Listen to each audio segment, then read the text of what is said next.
October 11th, 2025. Well, a lot's happened in the last week, and I guess we'll hit the big one, I guess, that's just hit on yesterday, of course, was the Chinese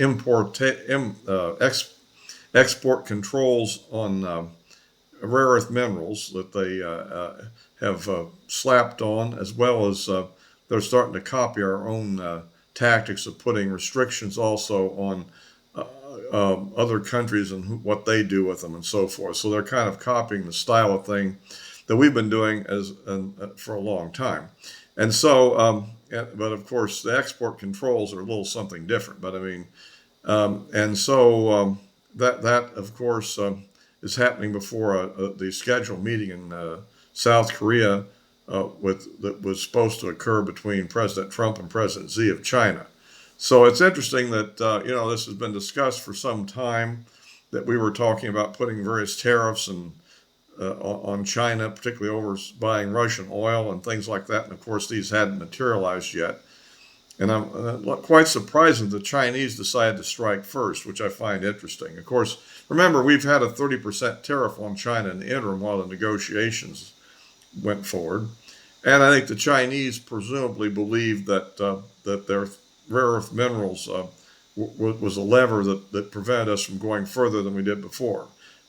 However, now President Trump has decided to impose an additional 100% tariff, I guess bringing the total tariff up to 130% on all products from China, as well as some of our own export controls on U.S. software. So it looks like the conflict is now engaged pretty readily, I would say. And we'll have to see how that plays out. But of course, if it continues, that portends a return to the situation in early April when the tariffs were first announced, as we recall. Tariffs at the range of 130% basically are a trade embargo for practical purposes. I mean, that's not to say that something that's very prized might not be bought by somebody that has a lot of money. But for regular commercial items, I think it's a showstopper. So that is the big event that just hit, and I think that will have a lot of implications. We don't know how. I think that perhaps China decided that they were that things were going to go bad anyhow, and they decided they were going to strike first, I guess. Again, as always, I'm a little bit like, why are you doing that? Why not wait to see what we do first? But so now it will definitely put Trump somewhat in a position, I think, of saying that China's the bad guy here. And so, and he's even raised the issue of why even meet with Xi under these circumstances. So we'll have to wait and see, of course, what happens in the next 2 weeks, how that plays out. But that's the big one for now. And of course, that had a bad impact on the stock market, of course, on Friday. If you like these videos, please give me a like, subscribe, click the bell for notifications, or alternatively, you can follow me on Rumble if you're and prefer that site.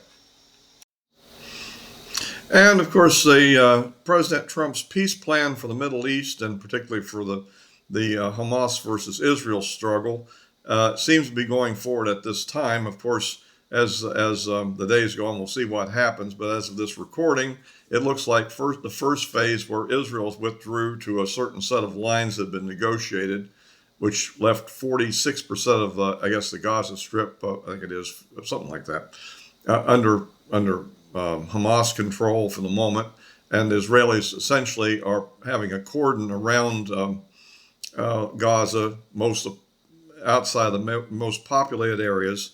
And I guess as a defense of their own territory, and also they have a blockade across the Egyptian border, where, of course, a lot of the weapons had been smuggled previously, presumably through tunnels.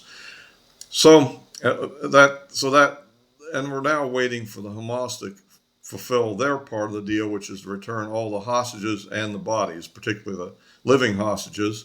And the issue with the bodies may be that some of them may actually be buried under buildings that were hit by the Israelis in the middle of the conflict, and so it might be impossible to retrieve everybody.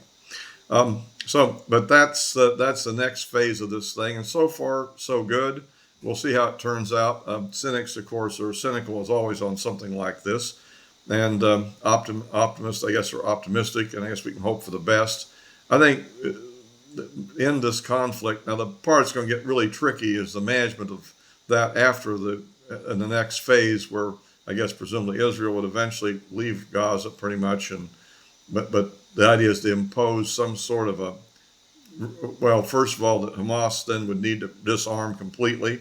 That part may be rather tricky, and even if they say they're doing it, doesn't mean they're not going to have some caches hidden in some tunnels, right?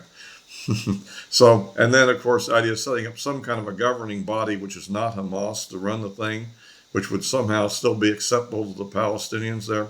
This is all going to be a problem, and of course, we'll wait and see. But as always, Trump is optimistic. However, it turns out that he will not be getting this year's Nobel Peace Prize, which I think is not unlikely.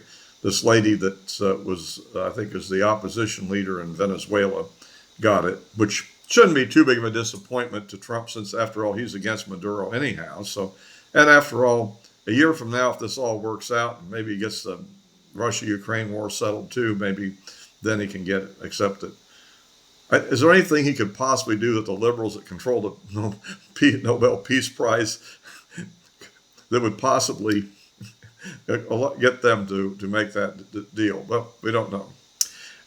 In addition, of course, the government shutdown continues. And I guess as of this recording, I guess we've completed 9 days and going into 10. The Democrats are indicating that they're optimistic about that they're gaining support somehow.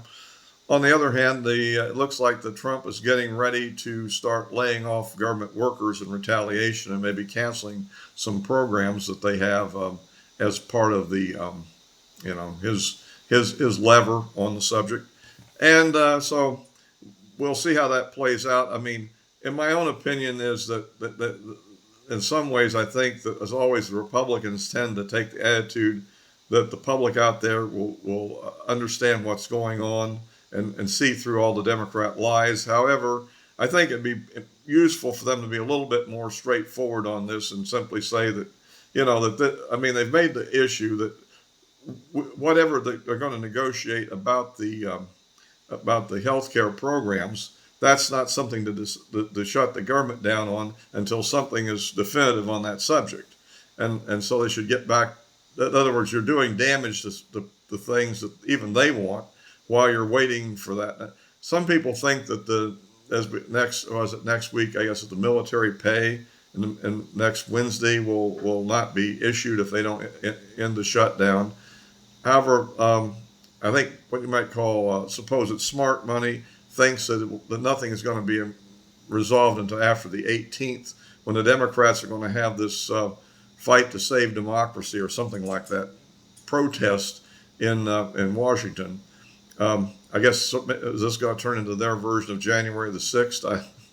I don't know. Probably not quite that extreme, but of course, this whole Democrat attitude that democracy is under threat.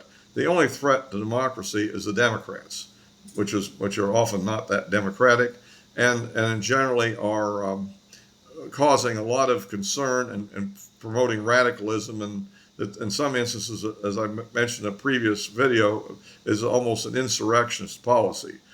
Look at what's going on, for instance, in say Chicago now, and of course that's another goofy ruling by a Democrat judge, which will probably be overruled sooner or later. I think we're still trying to wait and see what happens on Portland, Oregon. But that's what kind of par for the course with these Democrats. So anyhow, that's kind of, Now the other thing, I guess, is we have the indictments of James Comey for lying to Congress, and then Letitia James for bank fraud. And I don't. So they say there's some nuances to the Comey thing, although it seems to me that he pretty much lied to Congress. But we'll have to look at that. They somehow think that somehow he may have pulled a Bill Clinton on it and weasel worded it to the point that somehow he could slip through it. We'll see if that occurs. On the case of Letitia James, the Attorney General of New York. I think she's in trouble because basically she obviously clearly lied when she claimed that a house or property that she bought in what Virginia was her permanent residence, when in fact it was actually a rental property that she was renting out. And as a state official in New York, she has to be a legal resident of New York. So a property in Virginia can't be her legal residence. It's kind of it's sort of like if you're going 70 miles an hour in a 40-mile-an-hour zone, it's pretty cut and dried. I mean, it's not, 42 miles or something. This is flat out, um, you know, the case, which is really ironic that she was prosecuting Trump for bank fraud while she herself had to know that she'd committed it herself, which I think is interesting. I guess it turned out bad when he won the presidency. And I'd also point out that what he did wasn't a black and white situation at all. In fact, he's probably legally right, because essentially what was going on there, he made estimates of what the values of his property was to present to the bank, and along with the proviso that, basically these are my estimates, that they're not certified by anybody. I guess exactly what the wording was, but basically let them know, use your own judgment, because this is just what I think. And that's more of a negotiation position rather than a flat out, is this my property? Is this my residence? So that's the difference in the two. And of course, anyway, I think that in itself is kind of humorous that she's now entrapped herself in her own evil doing, you might say. Well, anyway, I'll be wrapping this up for now, and as always, I'll be posting this on YouTube and Rumble, and the address of my social media accounts are in the description below. And I often make small comebacks to the leftists on X as they post various things that point out how they're completely wrong. All for now.